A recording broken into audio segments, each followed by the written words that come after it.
இந்த செய்தியை உங்களுக்காக வழங்குவது யூரோ குரூப் மலேசியா.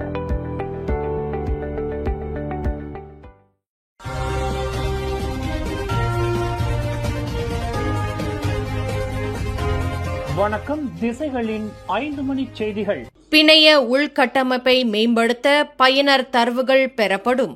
அமைச்சர் ஃபாமி ஃபசீல் விளக்கம். தொலைத்தொடர்பு நிறுவனங்களிடமிருந்து பெறப்படும் பயனர் தரவுகள் பிணைய உள்கட்டமைப்பை மேம்படுத்துவதை நோக்கமாக கொண்டுள்ளன. புள்ளி விவரத்துறையும் மலேசிய தகவல் தொடர்பு பல்லூடக ஆணையமும் தொலைத்தொடர்பு தொழில் தொடர்பான கொள்கைகளை வகுக்க இந்த தரவுகளை பயன்படுத்தும் என்று தொடர்பு அமைச்சர் டத்தோ ஃபாமி ஃபசீல் கூறினார். தனிப்பட்ட அடையாள தகவல்கள் அடங்கிய வடிவில் தரவு வழங்கப்படாது என்றும் இது தொலைத்தொடர்பு நிறுவனங்களும் ஆணையமும் இணைந்து எடுத்த முடிவு என்றும் அவர் தெரிவித்தார்.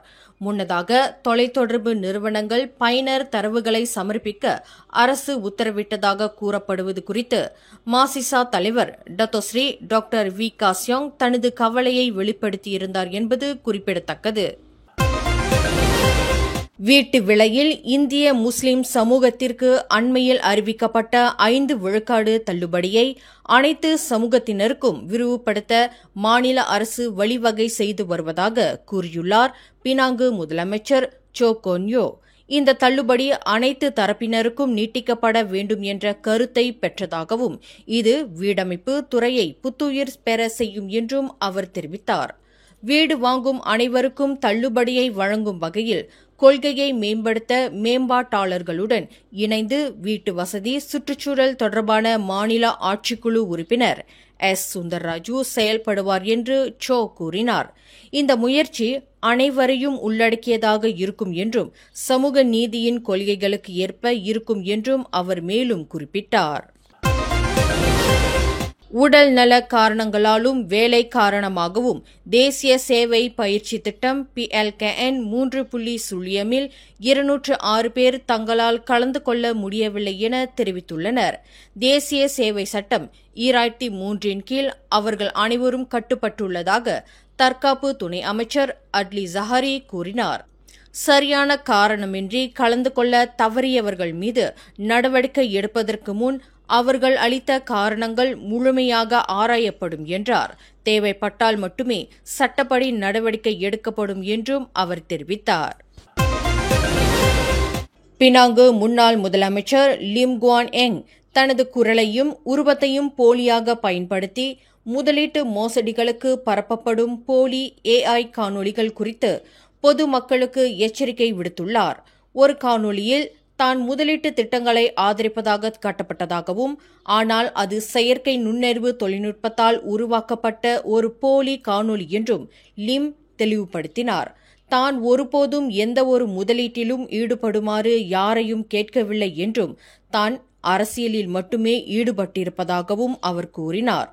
மக்கள் இத்தகைய மோசடி காணொளிகளை நம்ப வேண்டாம் என்று கேட்டுக்கொண்ட அவர் இதுகுறித்து மலேசிய தகவல் தொடர்பு பல்லூடக ஆணையத்திடம் புகார் அளித்துள்ளதாகவும் தெரிவித்தார்.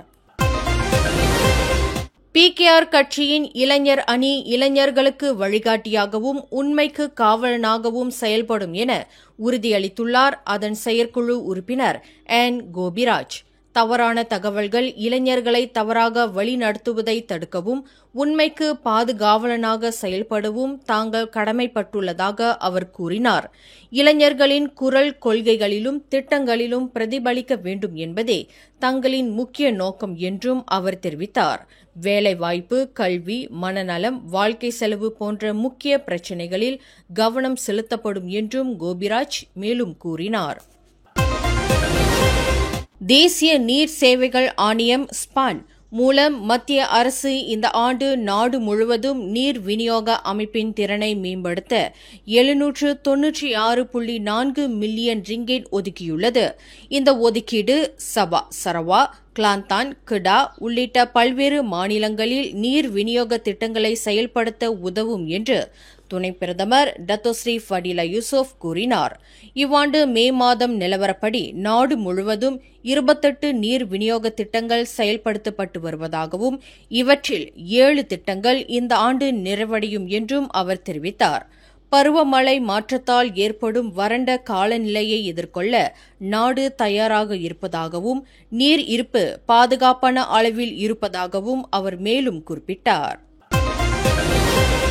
கில்லான் தஞ்சோங் ஹரப்பான் கடற்பகுதியில் படகு கவிழ்ந்த சம்பவத்தில் காணாமல் போன கணவன் மனைவி சடலங்கள் இன்று மீட்கப்பட்டன. கிளாங் உத்தாமாவைச் சேர்ந்த 32 வயது கன் ஹொன்தாட், அவரது 29 வயது மனைவி கேரின் மான் ஆகியோரின் சடலங்கள் இன்று காலை 7:42 மணியளவில் நார்த் பாட்டிலிருந்து சுமார் 0.1 கடல் மைல் தொலைவில் மிதந்த நிலையில் கண்டெடுக்கப்பட்டதாக மலேசிய கடல்சார் நிறுவனத்தின் ஸ்லாங்கூர் மாநில அமலாக்கப் பிரிவு அதிகாரி முகமது ஷஃபிக் சசாலி தெரிவித்தார். நேற்று முன்தினம் நடந்த இந்த விபத்தில் ஏற்கனவே 3 உயிரிழந்துள்ளனர். இந்த சம்பவத்தில் படகில் இருந்த 6 பேரும் பாதுகாப்பு அங்கிகள் அணியவில்லை என்று காவல்துறை உறுதிப்படுத்தியுள்ளது. பேரா மாலேம் நாவார் கோத்தபாரு சாலையில் நாய் குறுக்கே சென்றதால் மோட்டார் சைக்கிள் கட்டுப்பாட்டை இழந்து விபத்துக்குள்ளானதில் தொழிற்சாலை ஊழியர் ஒருவர் உயிரிழந்தார். இந்த சம்பவம் இன்று காலை 7:35 மணியளவில் நடந்தது. மாலேம் நாவார் பெருமகான் அவாம் 2ஐச் சேர்ந்த 42 வயதான முகமது சஃபாரில் முகமது அன்வா சம்பவ இடத்திலேயே உயிரிழந்ததாக கம்பார் மாவட்ட காவல்துறை தலைவர் சூப்பரிண்டென்டன்ட் முகமது நஸ்ரி தாவூத் தெரிவித்தார். மோட்டார் சைக்கிள் திடீரென குறுக்கிட்ட நாயின் மீது மோதி விபத்துக்குள்ளானது.